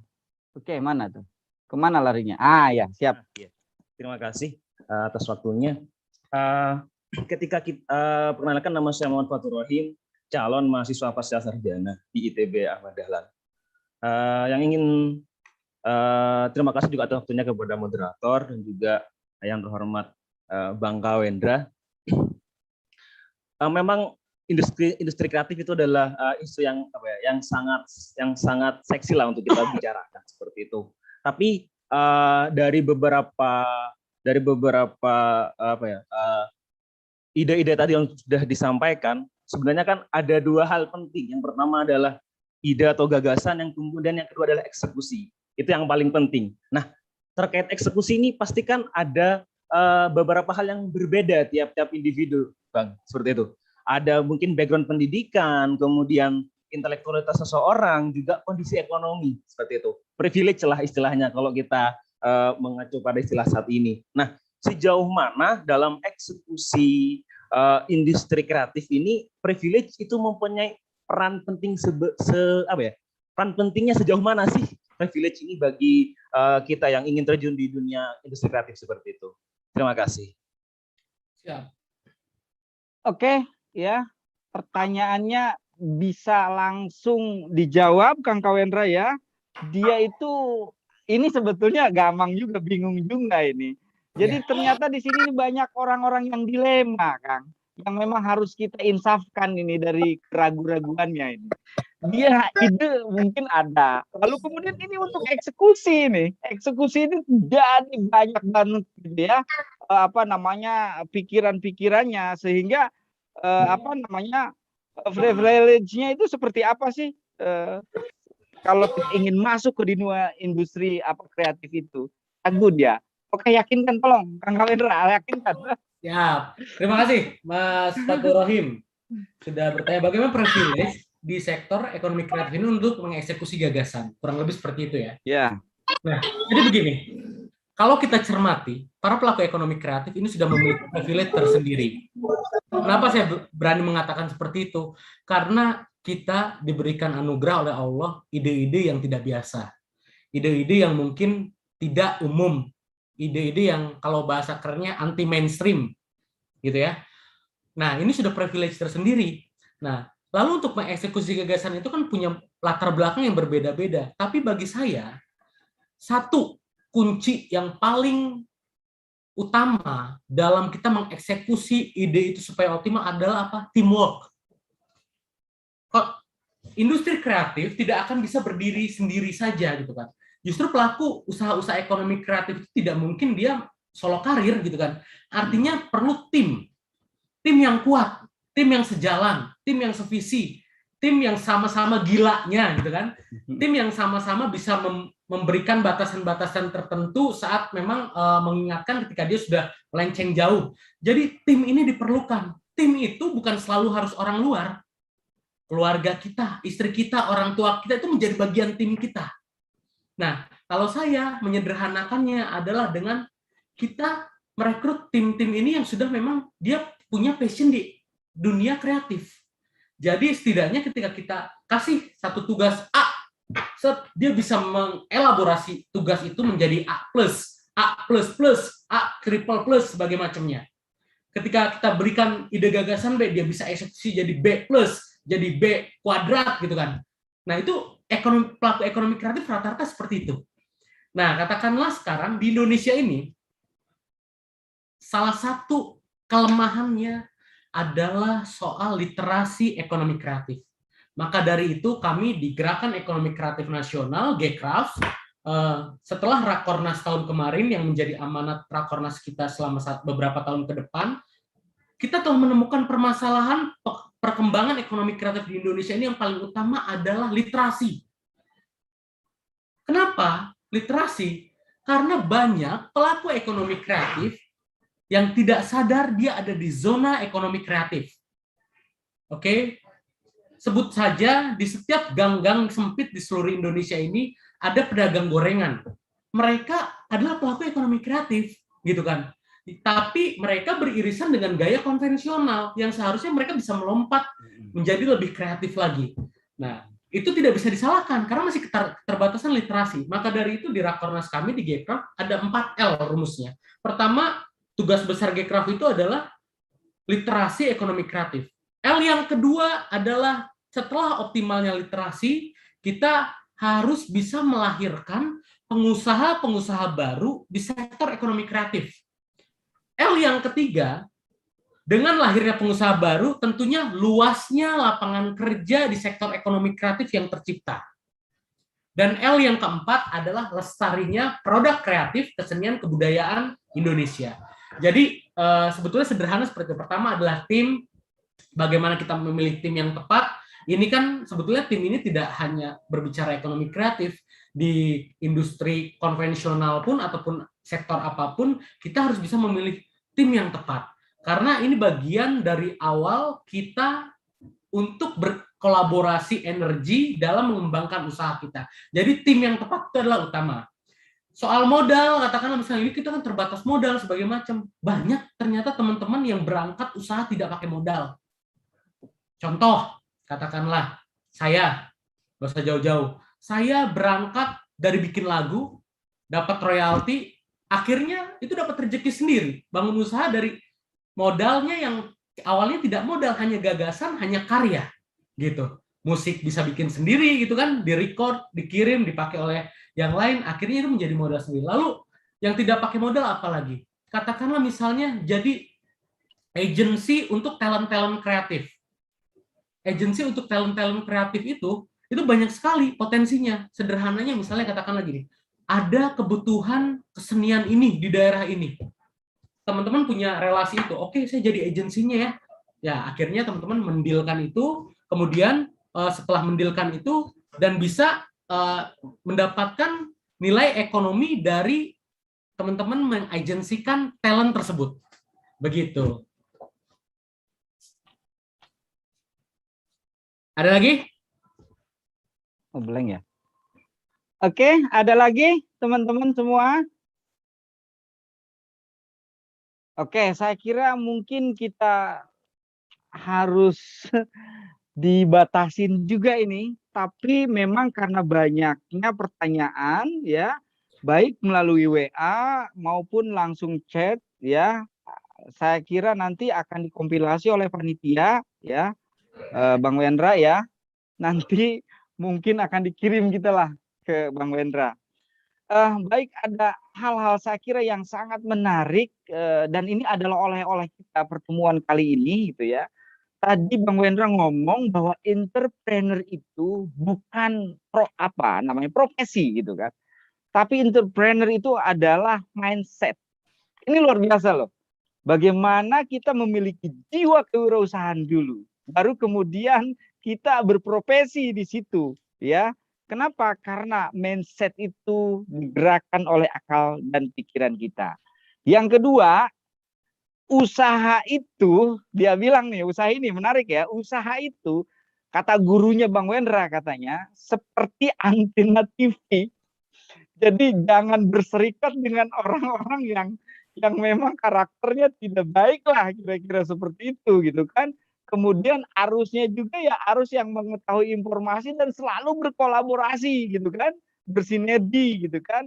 Kemudian yang kedua dia bilang fashion. Fashion ini jangan lupa ya, hobi, kesukaan dan lain-lain semuanya. Saya kira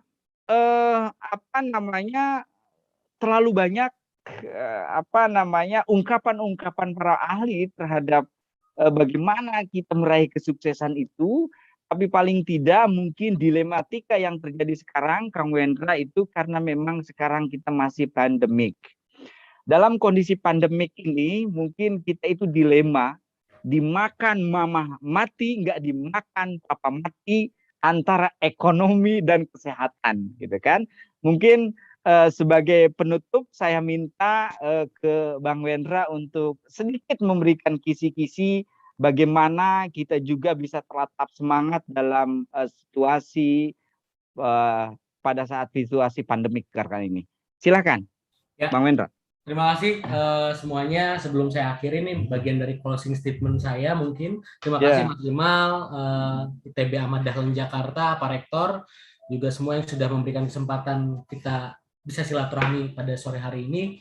Prinsipnya seperti ini teman-teman, yang saya ingin sampaikan bahwa ketika berbicara entrepreneurship itu adalah berbicara cinta. Kenapa? Karena kita itu harus cinta kepada kebermanfaatan.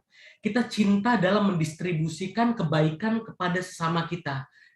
Entrepreneur, pelaku ekonomi kreatif, pengusaha di industri kreatif itu harus bisa menjadi keran air yang bisa mendistribusikan banyak air ke berbagai ember. Nah, jangan juga kita menjadi pengusaha yang hanya mementingkan kepentingan kita sendiri. Karena kenapa? Saya meyakini pengusaha yang berangkatnya hanya mementingkan kepentingan untuk diri sendiri tidak akan lama. Melainkan justru pengusaha yang orientasinya adalah memberikan kebaikan seluas-luasnya itu akan bertahan lama. Nah, terus seperti ini juga teman-teman, kalau saya saya bentuk konkretisasi apa yang menjadi gagasan-gagasan saya mengelaborasi itu dalam program saya setiap hari Jumat. Saya setiap hari Jumat saya punya program Jumat Repost. Jadi ini Jumat ini sudah Jumat yang ke-118. Artinya sudah hampir 2 tahun saya melaksanakan Jumat Repost. Jadi semua teman-teman pelaku UMKM, industri kreatif apapun itu, selama produknya positif, di tag saja ke Instagram saya @kawendra, saya pasti repost. Nah, dan saya juga senang banget kalau bisa berdiskusi lebih banyak dengan teman-teman nanti lewat Instagram. Nggak usah ragu, DM aja ke saya @kawendra. Nanti kita bisa diskusi banyak di sana. Tentunya saya berharap teman-teman juga bisa berinteraksi jauh lebih baik. Dan satu terakhir dari saya, kalau ada halangan, jangan dijadikan rintangan, melainkan dijadikan batu loncatan. Dan ingat, pencapaian terbaik manusia bukan kesuksesan, melainkan kebermanfaatan. Terima kasih. Assalamualaikum warahmatullahi wabarakatuh. Subhanallah, terima kasih. Dan saya juga ucapkan terima kasih untuk kawan-kawan semua, adik-adikku sekalian, ya, maba, mahasiswa baru ITB Ahmad Dahlan, ya. Ada beberapa hal yang saya kira bisa kita temukan di pertemuan ini, dan ini merupakan hal baru bagi kita, ya, bagi adik-adik terutama, gitu kan, untuk selalu berdiskusi, gitu kan, kita memulai dari titik ini.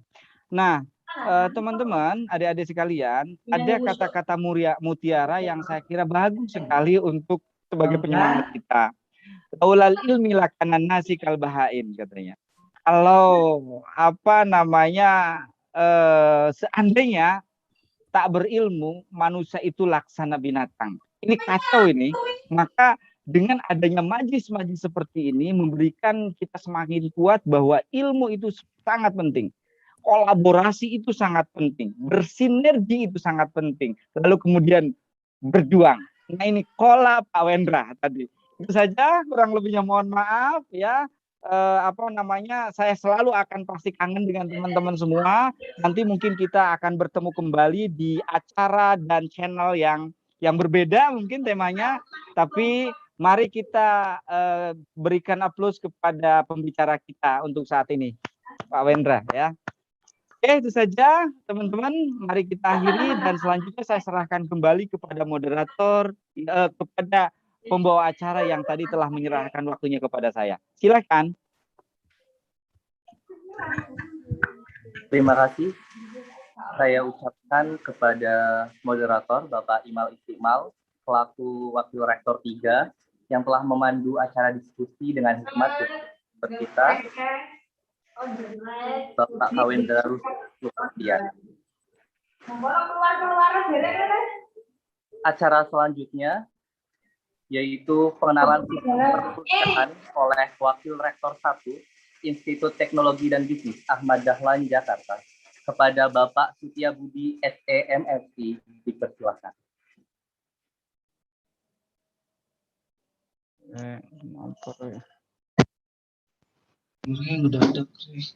Oke, baik. Bismillahirrahmanirrahim. Assalamualaikum warahmatullahi wabarakatuh.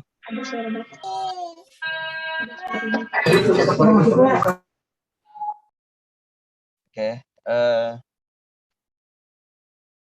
azan dulu ya sebentar ya. Oke.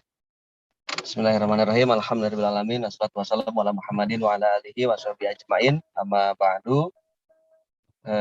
Yang saya hormati Pak Imal Istiqmal, SMSI Warek 3 bidang kemahasiswaan. Kemudian dari para narasumber, Mas Kawendra luar biasa. Ya, kemudian tadi Pak Rektor juga alhamdulillah hadir ya, memberikan arahan, motivasi untuk kita semua. Kemudian dari panitia, Mas Suparman dan kawan-kawan, kemudian dari tim Optimis Academy, dan yang saya banggakan, adik-adik calon mahasiswa ITB Ahmad Dahlan, dan juga mahasiswa ITB Ahmad Dahlan yang mengikuti acara pada sore hari ini. Alhamdulillah, teman-teman sekalian, motivasi hari ini menjadi penyemangat kita semua. Ya, motivasi hari ini menjadi bahkan juga menjadi obat bagi kita semua, dan bekal pencerahan hari ini insya Allah akan berguna untuk masa depan kita. Ya. Masa depan negara dan bangsa ada di tangan para pemuda. Ya. Pemuda hari ini yang ikut acara di webinar hari ini adalah penerus masa depan Indonesia. Ya. Penerus masa depan yang akan mengabdi kepada masyarakat, mengabdi kepada umat. Ya. Maka acara seperti ini adalah acara yang sangat bagus, ya, dan akan menjadi investasi yang sangat dahsyat untuk masa depan kita semua, ya, terutama adik-adik. Nah, saya dari bidang akademik mungkin memberikan arahan pertama bagi adik-adik yang sudah mendaftar, ya, sudah registrasi di ITB Ahmad Dahlan. Selamat bergabung dengan ITB Ahmad Dahlan. Ya, selanjutnya nanti tentu akan mendapatkan pengarahan dari para senior, ya, kemudian dari jajaran kampus, ya, tentu nanti akan mendapatkan berbagai macam arahan, ya, baik sifatnya akademik, ya, maupun non akademik. Kemudian bagi yang belum mendaftar, segera, bagi yang belum registrasi, segera untuk melakukan registrasi, ya, karena perkuliahan di bulan September akan segera kita mulai. Nanti di awal September ada pengisian KRS, ya. Kemudian setelah itu nanti akan ada kuliah umum lagi, ya, kuliah umum yang memang benar-benar kuliah perdana untuk memasuki semester ganjil, ya.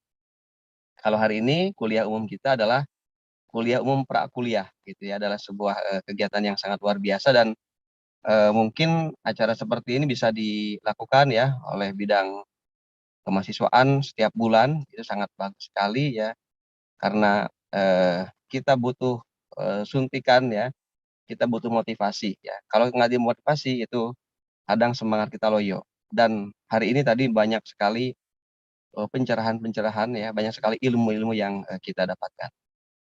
Nah, dari bidang akademik, ya, saya menyampaikan bahwa pertama ITB Ahmad Dahlan alhamdulillah, ya, sudah berdiri, ya, sejak tahun 68, ya.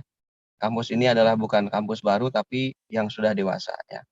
Dulu namanya Akademi Bank Muhammadiyah, ya, pendirinya adalah Gubernur Bank Indonesia pertama, ya, Mr. Sapruddin Prawira Negara. Bahkan beliau itu pernah menjadi Presiden Darurat Republik Indonesia, itu pendiri dari ITB Ahmad Dahlan di masa awal, ya.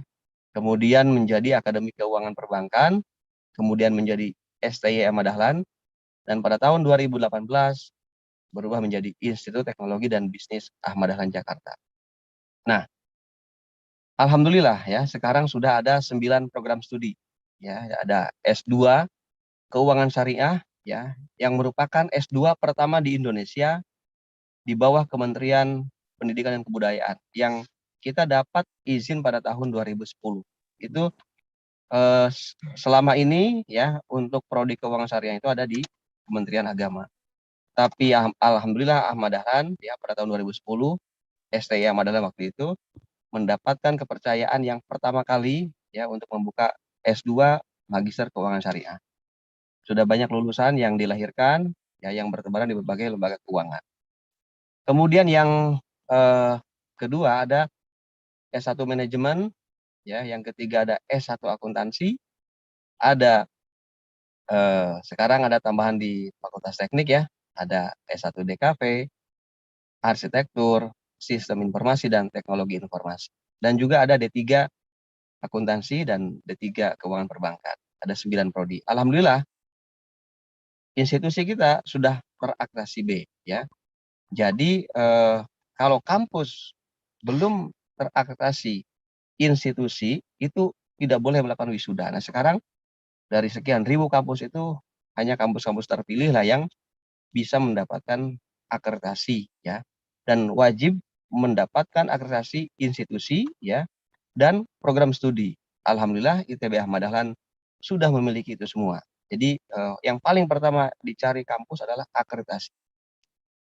Nah, kemudian kelebihan lain apa yang ada di Ahmad Dahlan? Nah, menyangkut sistem perkuliahan ya. Ketika 2020 awal ya kita dilanda pandemi ya, ujian yang sangat dahsyat. Pada bulan Maret mulai ditetapkan ya. Sejak jauh sebelum itu ya, sejak 2018 ITB Ahmad Dahlan sudah menyiapkan perangkat sistem pembelajaran maupun sistem administrasi akademik ya. Jadi sebelum pandemi kampus kita sudah siap dengan itu ya. Misalnya saya perlihatkan ya, host bisa izinkan saya untuk share.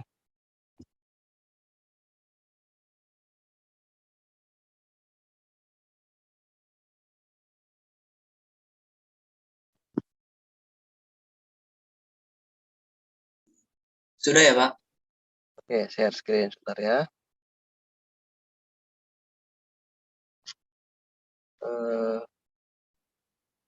Kelihatan di layar? Apakah terlihat di layar? Sudah, Halo? Pak. Ya, sudah. Oke, nah ini Ya, adalah terlihat, Pak. kalau ini adalah website kampus kita ya, ITB-AD ACID ya. Jadi kalau ingin melihat ITB-AD lebih detail lagi, buka official website ITB Ahmad Dahlan ITB-AD ACID. Nah, untuk kelas blended ya, kelas online ini alamatnya itbad.id. Nah, teman-teman yang masuk di kelas perkuliahan online ya itu tentu sudah membuka website ini. Kedua-dua website ini ya, kalau kalian butuh bantuan tinggal tinggal WA kan gitu ya. Nah, kemudian saya perlihatkan ini adalah sistem informasi akademik ya. Sistem informasi akademik ini sudah jadi semua administrasi akademik itu sudah ada di sini semua ya. Jadi semua online ya. Jadi alhamdulillah kita sudah siap, sudah ready semua ya. Jadi ini kan menu saya nih sebagai dosen ya. Jadi di mahasiswa tentu lain lagi, tapi semua kebutuhan administrasi akademik ada di sini semua ya. Nah, kemudian ada lagi misalnya menu pembelajaran ya. Jadi misalkan ini adalah kelas kuliah ya. Saya misalnya kemarin mengajar ada mata kuliah sosiopreneur gitu ya, ada teknopreneur ya, ada di sini semua ya. Jadi saya ingin menyampaikan bahwa kita semua di Ahmad Dahlan ini ya, di ITB Ahmad Dahlan ini sudah ready sebelum pandemi. Alhamdulillah kita sudah merancang sistem administrasi akademik secara online maupun perkuliahan secara online ya. Nah, ketika pandemi datang, alhamdulillah ITB Ahmad Dahlan adalah salah satu kampus yang tidak kaget dengan kondisi itu karena kita tinggal pindahkan dari pertemuan offline ke online. Nah, nanti ketika pandemi reda ya, nanti mungkin bagi kelas reguler ya tentu ada pertemuan tatap muka, walaupun tentu ada kebijakan misalnya nanti ada tetap mematuhi protokol kesehatan, mungkin masuknya bergantian ya. Minggu ini 20 masuk, minggu depan yang urutan 21 ke 40 misalnya gitu ya. Tapi kalau untuk semester ini ya kami kemarin sudah putuskan tetap online ya, kecuali mahasiswa yang sedang berjalan yang memang ada mata kuliah praktek ya. Itu di semester 3 ke atas ya gitu ya. Jadi untuk perkuliahan di semester ini ya sampai nanti di bulan Februari itu tetap online. Nah, selebihnya nanti kita lihat perkembangan ya. Tentu model blended ini adalah model pilihan terbaik ya. Jadi perpaduan antara perkuliahan online dengan perkuliahan tatap muka ya. Nah, untuk yang kelas online tentu yang blended ya. Nanti kita lihat perkembangan ya. Ya, karena sesungguhnya ya sekarang ini kan perkuliahan kita yang blended ini adalah perpaduan perkuliahan tatap muka ya, baik secara langsung maupun online lewat Zoom, Google Meet dan lain-lain ya atau perangkat nanti yang kita punya sendiri ya. Kemudian dengan learning management system. Ya, jadi ketika sebuah kampus sudah memiliki learning management system sendiri, maka insya Allah perkuliahannya insya Allah akan tidak mengalami hambatan. Ya. Nah, jadi untuk perkuliahan ya nanti akan lebih detail lagi ya setelah adik-adik semua mendapatkan orientasi ya, orientasi kemahasiswaan, kemudian orientasi akademik ya dari para dekan, dari para kaprodi ya secara lebih detail nanti akan bertemu di pertemuan-pertemuan berikutnya ya. Jadi saya mengucapkan terima kasih kepada adik-adik yang sudah dinyatakan diterima ya, selamat diterima, kemudian sudah registrasi ya. Bagi yang sudah dinyatakan diterima belum registrasi agar secepatnya ya. Nah, kelebihan-kelebihan lain apa yang ada di Ahmad Dahlan ya, tentu banyak sekali prestasi-prestasi, mungkin bisa di search juga ya prestasi Ahmad Dahlan baik dari akademik maupun kemahasiswaan ya.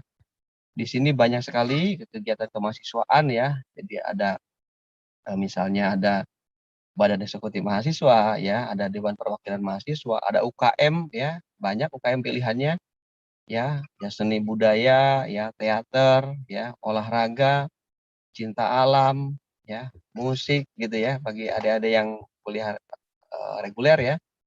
Kemudian ada Ikatan Mahasiswa Muhammadiyah ya, ada Ikatan Mahasiswa untuk masing-masing prodi ya, Ikatan Mahasiswa Manajemen, Ikatan Mahasiswa Akuntansi, Ikatan Mahasiswa DKV, Ikatan Mahasiswa TI, SI ya, arsitektur ya.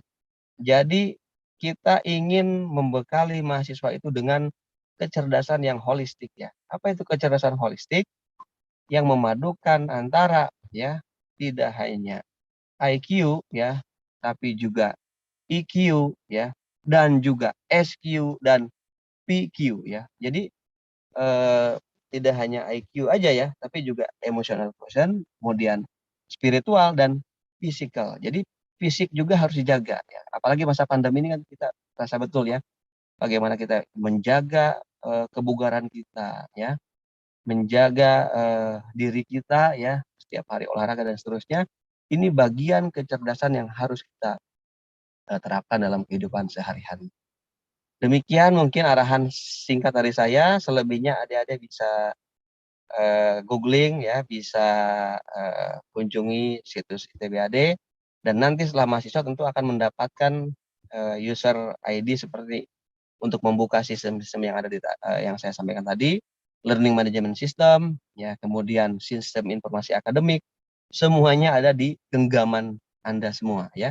Jadi sekarang ini dengan kuliah online ini di masa pandemi ini ya, semua ada di genggaman kita gitu ya. Jadi bisa kita sambil membantu orang tua sambil kuliah ya, bisa sambil mengerjakan sesuatu, mengerjakan proyek dan seterusnya. Nah, ada satu hal lagi mungkin terakhir yang saya ingin sampaikan, bahwa Mas Menteri Nadiem Makarim ya mengeluarkan kebijakan baru namanya Merdeka Belajar Kampus Merdeka ya.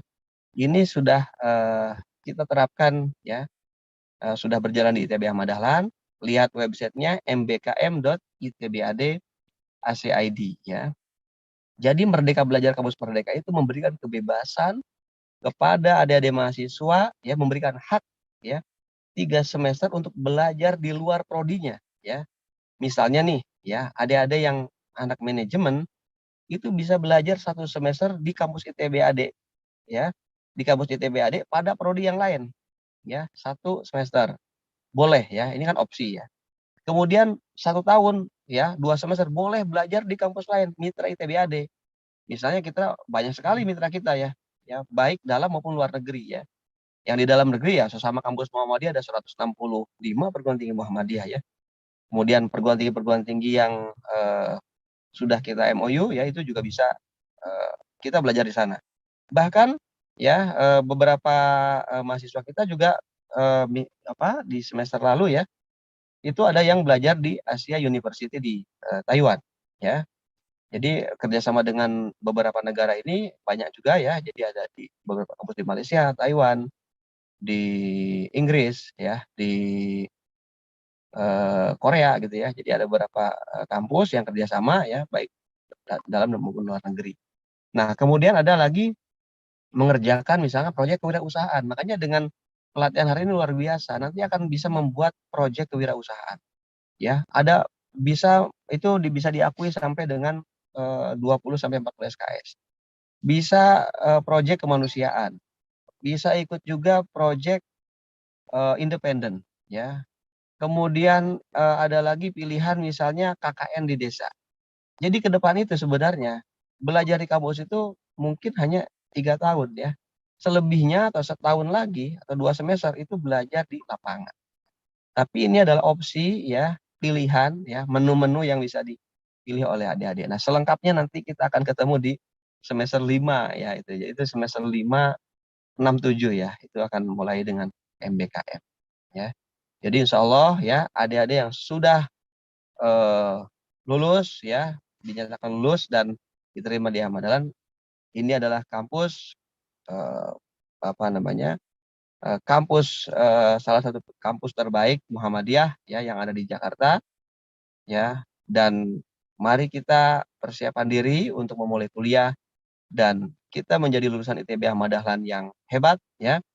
Sebagaimana visi ITB Ahmad Dahlan menjadi perguruan tinggi dalam bidang bisnis dan teknologi yang berbasis ya nilai-nilai Islam berkemajuan ya dan bereputasi internasional.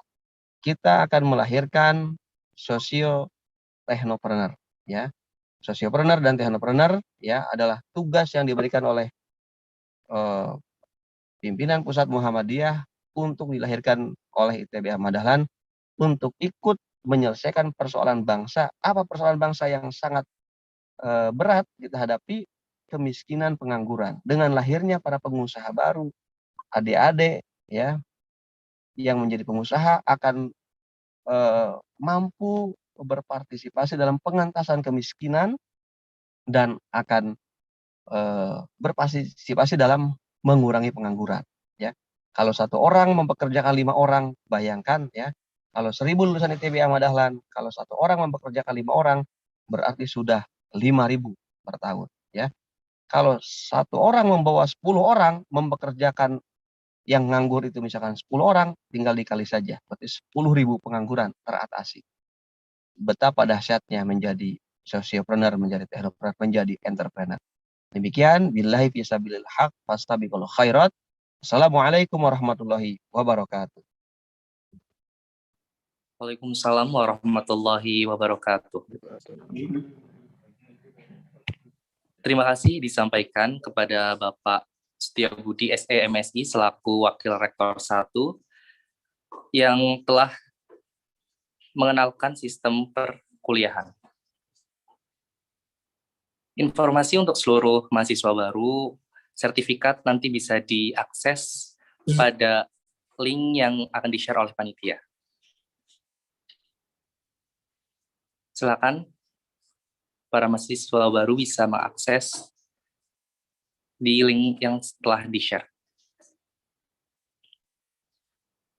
Oke, acara selanjutnya yaitu acara penutup. Mari kita tutup acara pada siang hari ini dengan membaca lafaz hamdalah bersama-sama. Alhamdulillahirabbil alamin. Amin. Saya selaku Master of Ceremony mengucapkan terima kasih kepada seluruh mahasiswa baru dan memohon maaf apabila ada salah kata dan salah ucap. Billahi fisabilil haq fastabiqul khairat. Wassalamualaikum warahmatullahi wabarakatuh. Waalaikumsalam warahmatullahi wabarakatuh. Waalaikumsalam. Terima kasih Kak. Waalaikumsalam warahmatullahi wabarakatuh. Waalaikumsalam warahmatullahi wabarakatuh.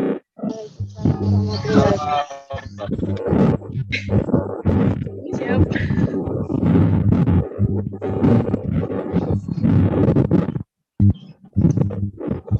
Waalaikumsalam warahmatullahi wabarakatuh.